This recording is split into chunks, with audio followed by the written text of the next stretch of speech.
Hello everyone, welcome back to some more Danganronpa SingleFile. Last time we talked to...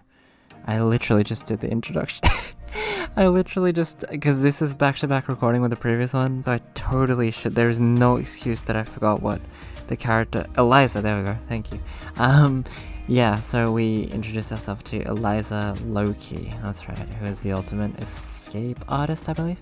And yeah, so we are going around with the Ataru rail, because saying monorail is illegal apparently.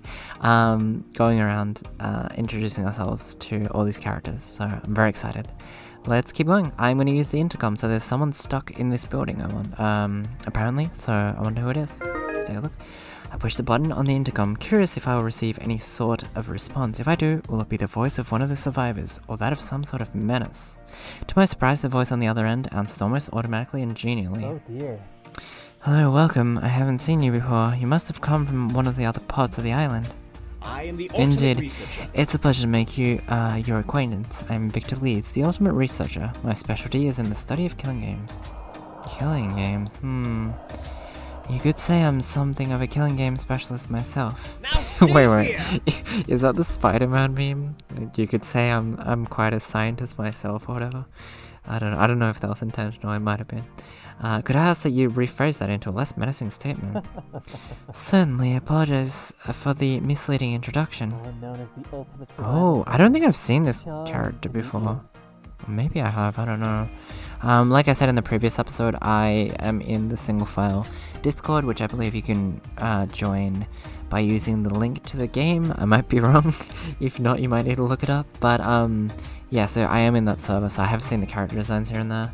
I know there's one character that looks like Mei Feng Li, which we'll get to. And then there's like a Terry looking character. And there's also like this one girl with like an army jacket. I think that's pretty much like the only characters that I've seen. So I don't think I've seen this character. Okay. Charles Debunker, I guess. Ultimate survival prepper. Huh, okay. I was gonna say like, my guess would have been like arsonist or something, because he looks like he'd use a flamethrower. I guess. But okay, anyways, charmed to meet you, okay. When I call myself a killing game specialist, I simply meant that I'm well suited for surviving inside of them. I've had some hands-on experience as well. This new situation didn't leave me much time to prep per se, but I've managed to secure a very favorable spot for myself all the same. You know, Charles, it is rather difficult to conduct all this through the speaker. Would you mind meeting me face to face? Is he like... I bet you it's something really dumb, like he's introverted or something. It'll be something like that, I bet you. Terribly sorry. Oh, I'm sorry, that's not gonna happen, ever. Huh? Bit of a shut-in, is he? I suppose I can relate. Maybe we'll find some common ground. Alright, I'm just gonna go top to bottom, because, before I didn't realize that we were actually gonna go through all the dialogue options, so I'll just do it in order. The ultimate survival prepper, what does that even mean, exactly? Of course. It's my talent. I survive disaster situations by making the proper preparations. I collect not just the basic necessities, but also items I need to maintain a quality of life, then hold them inside a safe house, then I wait. It's actually quite simple. I'm surprised the Future Foundation finds it significant enough to label it an ultimate level talent. The new safe house is somewhere inside this building they're calling a bunker, I take it. It'd be more appropriate to say it's the entire bunker. Now see here. Now see here, I understand you're a survival prepper, but commanding an entire building before anyone's had a chance to look inside is a bit antagonistic. You may very well be in the middle of a killing game situation, and here your decision is unconsiderably selfish. Terribly sorry. I'm sorry, that's what being the ultimate survival prepper is all about, though. I'm a very light sleeper. After we were deposited here, I woke up well before anyone else and secured my spot. I guess the fact that I think talking to the bunker for myself is normal and you think it's strange is what makes me the ultimate survival prepper. Anyways, it's how I survive disaster scenarios like this one. The man's mad, suddenly doesn't think he'll be allowed to hide inside there like a turtle withdrawn inside its shell, does he? About the game. Oh dear. It is odd, isn't it? We all came here to train ourselves as killing game survivors sponsored by the Future Foundation, but this setup is more like a killing game than a training program. I am very wary of it all, personally. Yes, I can see that. You said you're a killing game survivor. Does this mean you've experienced a killing game before, Mr. Debunker? But of course. I did. It was called the Tornado of Trials. I was the only survivor to come out of that one. Now see here! Gad's a tornado, you say? I don't believe I ever ran across the details of that one in the course of my research. Would you mind telling me a bit about your experience? But of course. There's not much to tell because much like this game, I was locked up by myself the entire time. I watched the others where I could, but there was only so much I could see. Impossible. Impossible. On the contrary, quite simple. A man of science such as yourself, you ought to see the logic. What about the trials, the executions? How did you participate without exposing yourself? I've had a means. I'll probably have to revise my strategy this time, but the layout is even better suited to it this time. That sentence was a little strange, I feel, because it said this time twice, but yeah. Sorry, I'm nitpicking. Okay. I have a whole bunker to work with. There are so many fascinating survival tools in here. I'm sure I'll find something that solves everything and helps me live to the end again. Now see here! And you feel no impetus to share any of that with the rest of us? So I wonder if all these characters are past game survivors. They're all the winners, maybe. That could be interesting. That could be very interesting. And you feel, yeah, no, I read that down. Terribly sorry. I'm sorry, I hope you find another bunker out there, Victor. As if there would be a second. About the situation dear. here. Are you asking if I'm worried about the blonde girl trying to get inside the bunker? I really don't see that as a concern at all. I wouldn't be hiding here if I thought someone could climb in. She is free to try, of course. I couldn't stop her if I wanted. But I wish she wasn't so noisy. Very well. I actually find myself a bit sympathetic to you in this instance, Mr. Debunker. How do you know she's blonde, though? Can you see outside the bunker? But of course. I can. I'd rather not say how. Can't risk any of you disabling my ability to do so. Apologies. Now see here! For someone who offers so many apologies, you don't give very much up, do you? Terribly sorry. I do not. My stubbornness is sort of my alternate talent, so if that girl wants to keep being stubborn, I suppose I can commend her for that. I just hope she doesn't hurt herself. She's also keeping her back turned towards a footpath with no sense of her surroundings. That's a very bad strategy for survival in a place like this. I'll be sure to pass along your concerns. Maybe he'll feel some pity and let her in before it gets dark. This does kind of remind me of, like, Hunger Games or Battle Royale, where it's like, we're on an island, there's a bunch of cool places like lighthouses and different buildings, and you can just, you know, be wherever you want and then see what happens. So I'm sure there's like trials and stuff, but that is a bit different in that regard, so that's really interesting. Thank you for your time, Mr. Debunker. I've got to finish my own rounds about the island. I hope we'll get to meet face to face in the future. Terribly sorry. I'm afraid that won't be possible, but anytime you're interested in speaking, simply hail me on the intercom there. I'll also be working on another means of communication. I wish you luck, but always remember, that preparation will trump luck every time. Very well. I'll keep that in mind. Okay. Wait, I wonder that... Oh, that's kind of interesting. Yeah, because doesn't that mean that there's no sprites of this character? So, yeah, interesting. But okay. Good luck with your endeavor, Miss Loki. I'm heading back to the Outer Rural for now. Toodaloo, I have this nut cracked in no time, and my title is the ultimate breaking and entry artist. Is that what it was? She's ignoring my question, focusing instead on her attempts to climb. I head back to the waiting Atara rail, feeling reassured in my own sanity next to that of the others I've just met. Okay. Well, Miss Xavier, what are your thoughts? They're both complete mysteries to me. I haven't heard of either of these characters, and their talents are... Well, frankly, if we were to assume the Future Foundation brought us here, they'd fit right in, wouldn't they? These two both have talents well suited to the cultivated and strength by training. They passed on to others to benefit them inside of a killing game scenario. Oh, they want to call. For a second I was like, why is he talking about Xavier? But okay. Don't ask me to comment on these stupid diversions of yours. I already told you the truth of what's happening here. If you don't believe me and want to think they're real people the Future Foundation selected for a mission, go ahead. Now see Stop here. talking to a brick wall. Suddenly you have some other thoughts about them. Only that neither one of those only that neither one of them seems even slightly trustworthy. I don't know a thing about the people these automatons are based on. For all I know, they're wacky characters that you came up with for your own amusement. Impossible. I certainly hope not. It behooves the scientists to be imaginative, but that'd be a bit much. Okay. Alright, let's go down to the port. The fact that a port is listed among the locations available is very curious indeed. I never had a port constructed before, you see. The island was not designed to be a hospital to groups of visitors. I can only assume the new facility plays into the military nature of the entire academy setting. Still, the implication is that of its addition is extremely curious. If there is a port, does that mean boats? If so, they would seemingly offer escape from the island. Such an obvious means of escape is almost certain to be sealed off to any captives, but I won't know for sure until I investigate. I punch in the destination and then wait for the Atari rail to circle around to the proper part of the coast. Okay. Atari Sea. As predicted, the port is quite small. However, even this is better equipped to receive and harbour vessels than my island used to be. Currently, 2 vessels occupy the port, each with a nearly identical stranger abroad in the process of fixing it up. The first is a boat with Itaru Sea painted on the side. The ship has a massive gun attached and looked to be the size appropriate for carrying several passengers.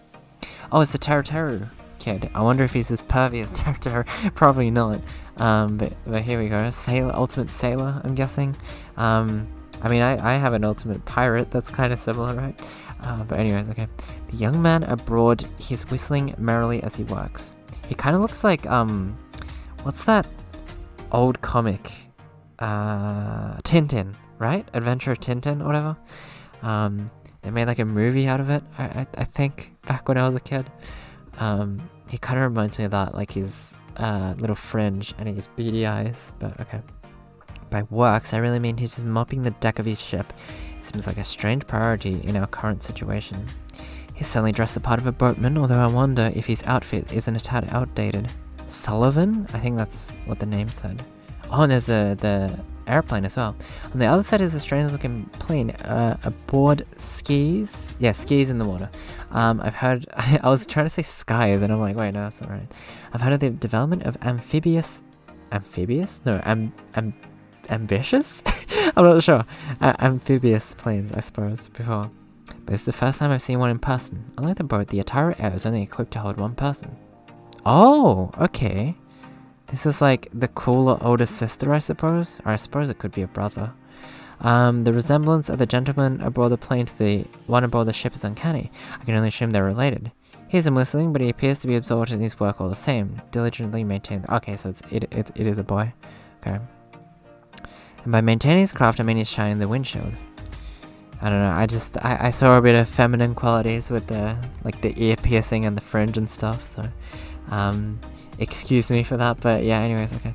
No other facilities are visible here. Besides a single tented area, no more than poles hoisting a metal sheet canopy where maintenance equipment is stored. Is it rude of me to think that it doesn't matter too much who I speak to first? Whether boat or plane, each scene looks entirely identical. Alright, I'll go to the boat. Territory number 1, I guess. Well, I hate to interrupt his work and the show tune he's whistling, for that matter. I need answers for the young man on the ship. From this distance, I can see he's wearing a name tag. However, I have to imagine it won't be much help in identifying him, seeing as he shares the last name with his brother. I clear my throat and approach, grabbing a hold of a ladder and climbing awkwardly up the side from the dock to the deck of the ship. Excuse me, Mr. Sullivan, I believe we've yet to be introduced. I am the ultimate researcher. My name is Victor Leeds, and I'm the ultimate researcher, specializing in the study of despair-killing games. That's his voice. It sounds like, I don't know, not Mario, but something. Oh, B, that's just the kind of person we need aboard our crew, isn't it? That's mighty convenient. Aboard my ship, though, I gotta say, you look like a trout swimming in a school of salmon. Haha. Can't say I've heard that expression before. They look very different, don't you know? Trout and salmon. Very well. I see you're correct on that point. I'm afraid I haven't caught your name. Golly gosh, my mad blowherd kettle if she'd see me being so rude. Being you're aboard my boat, you really ought to know. Say ahoy to the ultimate mariner! You can count on me! Okay, wait, so is there a reason why they don't say their names in the voice acting part? I'm not entirely too sure about that, but is that a JoJo pose as well? Is this whole thing like a JoJolion thing? I don't know, maybe it is. Okay. If nautical knowledge be something you wish, flop on down to my deck for the dish.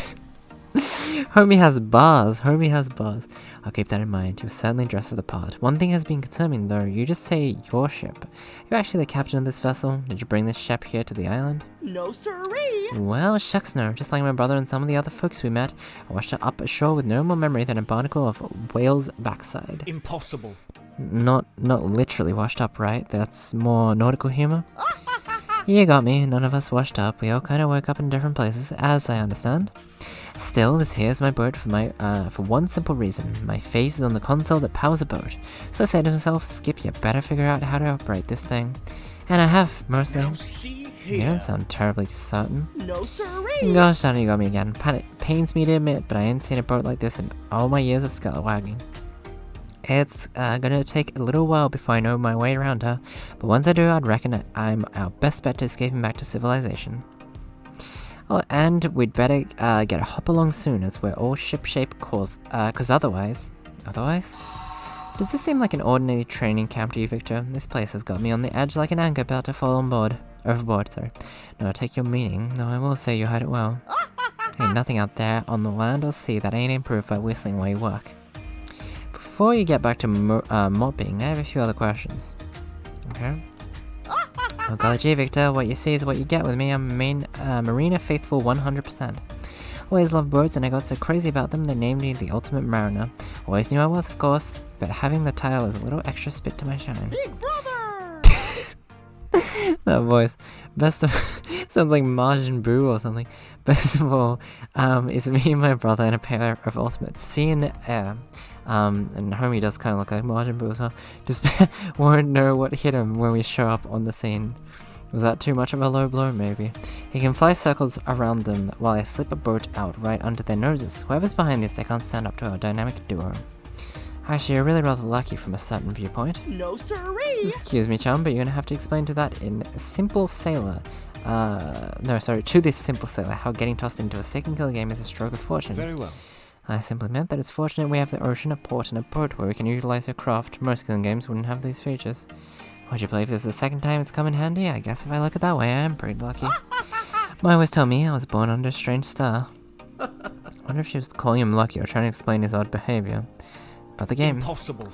The fact that we've been provided a boat and a plane and have just the people to command them seems too good to be true. And have the people, yeah, okay. What are your thoughts on this training exercise? I plays to be a little skeptical in these turbulent times, but you can count on my bro and me.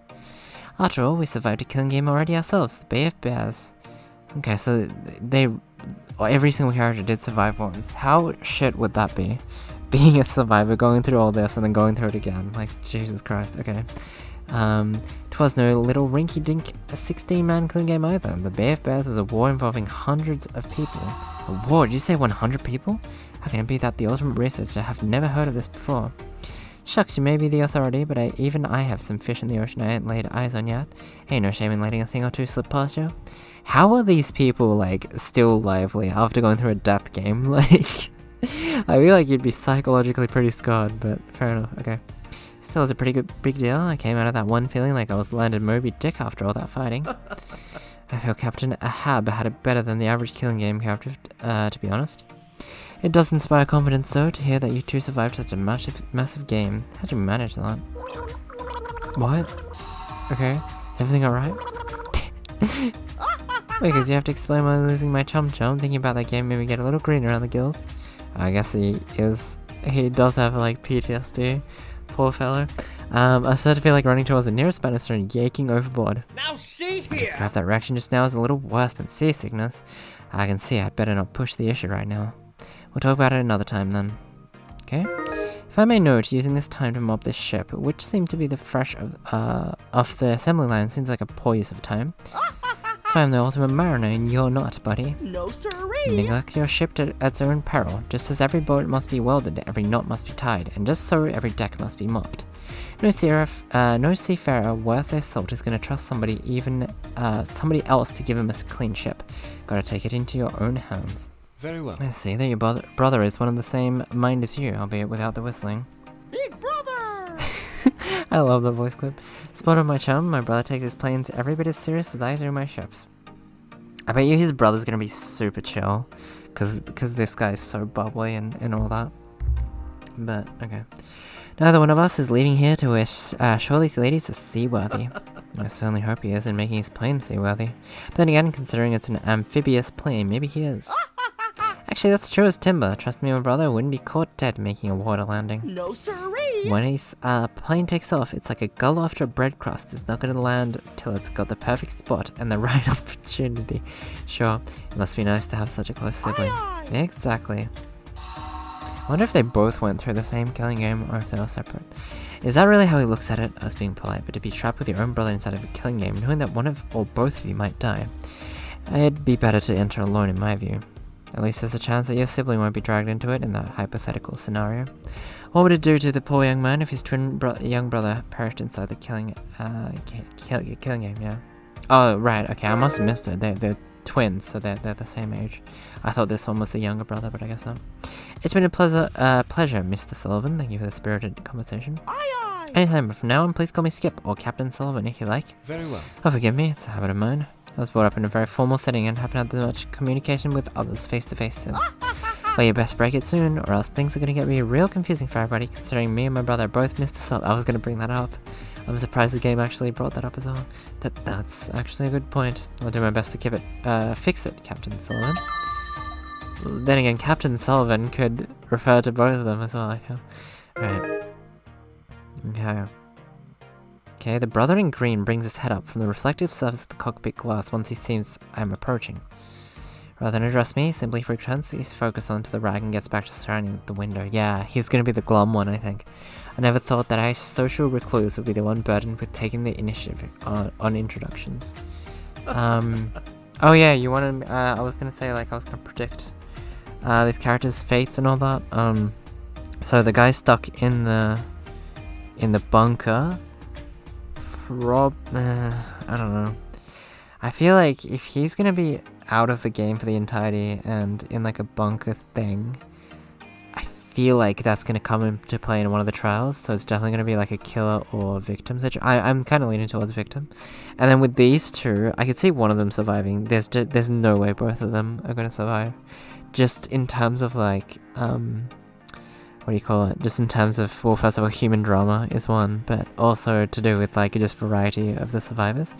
That being said, I do think the chipper one's probably going to be the one that's crazy, like psychological maniac, and then the glum one's actually going to be like the bro, and they're going to be like very, very nice. At least that's kind of my take on these characters, but may I have a moment of your time? Oh, very, very deep voice. Hoyt? Okay. We're doing the whole introduction song and dance, listen, Agad. Right now, you and I are strangers. We'll both pretend to care about each other's introductions, while we're really just scrutinizing everything about the other guy says. I'm a researcher by trade, but I assure you I have no intention of ever analyzing at this stage. Sure, buddy, sure. I am the ultimate researcher. I'll start then. My name is Victor Leeds. I'm the ultimate researcher specializing in the study of the killing games. Why are you so sure that I'm looking for some flaw in your statements? This character design reminds me of someone, or like some character or something. I don't know if it's a reference to something, like other than Taro, I mean. But anyways, okay. Look around you, all this is a killing game. We thought we were coming here as students and we ended up in a fucking killing game instead. It's just like the first killing game there ever was. You're what, a killing game analyst or something? This can't be news to you. Now I don't know why, like, I still think he looks very feminine. I think it is the hairstyle or something. A very androgynous looking character, which is always cool. I'm down for that. I understand your concern, but let's not be hasty. It has been posed by others that this is merely a setting created to simulate a killing game created by the Academy for the sake of our training. You're not gonna get me to lower my guard. Screw that. Jeez, he's super rude. I don't trust you or anybody here, well, anybody except my little brother anyway. Can I at least ask your name and specialty? Can you honestly not tell what my specialty is just by looking at me? Ultimate I'm pilot? the ultimate pilot. Yeah, I thought so. I'm not looking to make friends here, okay? Oh, wait. Jeez, I like his voice. Again, I'm not entirely sure why the names get skipped, but... Unless maybe the voice lines were recorded before the names were confirmed or something? I don't know. I'm looking to do what a pilot does best. Fly the fuck out of here. Well. I suppose I can't blame you for that, however, I do have a few more questions. Oh, here we go. Okay. I already told you I'm the ultimate pilot, didn't I? What else is there to say? I'm the best there is when it comes to flying planes. Doesn't matter what type of plane, military or commercial, modern or antique, I fly them all. I can now fly anybody and shoot down anybody too if it comes to it. Seems to be the closest thing to a favorable topic I've hit upon with this grouch so far. How did you get into airplanes, Mr. Sullivan? Screw that. That's creepy as shit, just say Hoyt. You see my brother, right? From day one he was obsessed with boats. When it became clear he had a knack and passion for it, I started to feel left behind. So I picked aviation, then I worked at it and worked at it. I spent all the time in the air training however I could. Finally, I was recognized by the Future Foundation. Now I'm the ultimate pilot at long last. What has it gotten me? Screw that. What's the thing again? I just remember that one fact, that crazy fact where it's like, if you spend most of the time in the air, or if you spend a lot of time in the air compared to other people, you're technically, what was it again? You're technically like a time traveler or something? Like, it's some ludicrous thing of like, time either, I think it goes quicker or something out in the skies, like where planes are. So if you spend enough time on planes, then you technically, what is it again? Like, you technically, like, fast forward into time or something like that. It's some ludicrous, fact that I heard about. I don't even remember what I heard it in. It might have been like some video that I saw, but yeah, it was crazy. And like, the thing is, I've actually had quite a lot of experience being in planes, obviously not flying them, but as a passenger. I would say, like, yeah, I would go on them like usually like once a year, which I know sounds super privileged, but that's kind of what happens when you know, because I'm just a little bit of backstory about me, I suppose. I'm mixed, so, you know, I have family in one country and family in another, so yeah, that's kind of the reason why I was flying all the time. But yeah, maybe perhaps I am a time traveler, which is crazy to think about. And I'm assuming Hoyt here is as well, if he's been flying all his life. It'd also be really cool if we got to know how old these characters are. I don't know if it's like a massive age range. I mean, I feel like Victor's like late 20s at least, right? But then some of these other characters kind of seem more teenager-like, so... yeah, I might have to ask the creator about that one, but... 2 fucking killing game rolls, me along with my brother. It's like the fact that we're a pair just makes us tasty a couple of targets. Little bro. If there's any good news to come out of it, it's that we can both watch each other's back in here. That's another topic that seems to soften him up, family bonds. Of course, I'm the one doing most of watching. It's a bit of a goofball, as you can probably tell. But it's an older brother's job to... Oh, wait, so he is the older brother. Oh no, sorry, they're twins, but he probably was born like a few seconds earlier or whatever, right? Like a few minutes earlier. Okay. But, yeah, okay, I read that. Well said, I can definitely see the value of having someone you trust inside the game with you. Brilliant insight from the ultimate egghead. Okay, next one. I'll say this much, this killing game looked cozier than the last one I was involved in. Can you tell me about it? Screw that. Fucking bears, a killing game with 100 people in it. The Battle Royale of killing games. Bloody hell, that's unimaginable. Screw that. Tell me, it was nothing less than Modern Warfare surviving that shit show. The fact that we were picked again after all that means someone's got a twisted sense of humor. How did you two both manage to bring an end to it? No offense, but I don't feel like sharing war stories with some egghead I just met a few minutes ago. Frankly, I don't feel like spilling my guts at all. I have to get this damn plane ready. You about ready to wrap up? Yes, nearly. Just a few more questions. God, I'm actually starting to stan him quite a bit. I think I know who I'm going to be hanging out with. But like, I want to hang out with him not as Victor. Like, I want to hang out with him as myself. Do you get what I mean? Anyways, okay. I find this curious. You say you're in a rush, but you appear to be cleaning the plane. It looks clean enough to be serviceable at this point. Screw that. Did you conduct your research with the dirty monocle doc? It's a bad analogy, but I don't know how to respond. I can't exactly tell him that. Typically, I wouldn't wear whatever this thing is at all. You got it. You see, I'm not going to fly with a filthy windshield and 100% visibility. I was wondering if you just derive some simple pleasure from seeing it clean like your brother appears to. Well, here's the ultimate mariner. If that's the way he keeps his ships, so that's the best way to keep him. In my case, you just happened to walk up on me wiping the fucking windshield before I checked out the landing gear. I see. You're not curious about the rest of the island? Screw I that. intend to get off this fucking island the second I have the opportunity. I don't care what the rest of the place looks like. I don't even care who else is here. Now see You're here! gonna leave everyone behind? Screw I that. can't exactly fit all of you in this one-man cockpit, can I? Even one extra person would offset the balance of this damn plane. My brother's boat will take care of all of you. Leave that to him. I'll take care of myself. And if you figure out a way to save everybody with your fucking monocle, be my guest, Poindexter. I just may do that. I keep rising to his bloody insults. He's no more agreeable than Miss Xavier. I wonder if the two of them would get along. That's it for now. That's all for now. I'll let you focus on your escape plan. You got it. Apparently, with any luck, we won't meet again. As much as I hate his attitude, he does have a point. I silently wish him luck sorry. I sadly wish him luck in fixing up the plane so that he can get off the island, even if it's just to remove himself from all this. If Miss Xavier's wrong and they are real human beings, they will deserve a chance at freedom, even the rude ones. Okay. Alright, let's go back to the what's it called? The the Atari rail, right? Okay. I mixed up automaton. Okay. Thank you both for your time. I'm sure I'll be seeing you again soon. Don't be too pissed off if I fly off by myself once I got this thing ready. It's not like I've got any motivation to hang around. Oh, 3 characters on the screen. Damn, that's a lot. Haha, he talks tough. My brother's true blue. Neither one of us would go off and leave you fellas as island castaways. Just wait till we've got our ships in ship shape and we'll shuttle you home safe and sound. Little bro. God damn it, don't go making promises I have to live up to. I guess I'll hold you to that then. I'm looking forward to our voyage. Okay. I like them. I thought I was gonna hate them, because they reminded me of Taro, but I guess not. At times, Skip actually acts a bit more like the older brother, of course. Even if Skip's technically younger, they're essentially the same age. And I wish to know what that age is, I'm curious.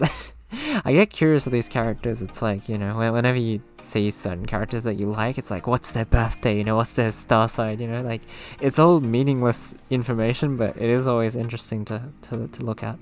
The head pilot talks tough, but he seems to have a soft spot for his brother at least. Still, I'm not so foolish as to think that their efforts will bear results. There is simply no conceivable reason they'll be provided with working vehicles with which to escape, but I don't have the heart to trample over that optimism. And perhaps, illogically, I want to hold on to that piece of it myself. Okay. The older brother may be a bit prickly, but all around they seem like harmless enough folks. There's nearly no chance that those vehicles of theirs will take us off the island, however. It feels almost criminal to let the brothers keep working on them. In fact, even if they did get those things working and operable, I'm not sure I'd feel safe riding with them. Really? Of course. You're right about that much. I'd stay far away from that ship and plane. Did you say that gun aboard the ship? Right? I know you're the one jumping at nothing, aren't you? Would such a weapon really be operable inside of a killing game? I won't count it out. Not that you need to worry about being blown to Kingdom Come yourself, but... Okay. Continue to treat it as a real killing game. Very well. Very well, thank you for your concern, Miss Xavier. Okay, well, we're 30 minutes in.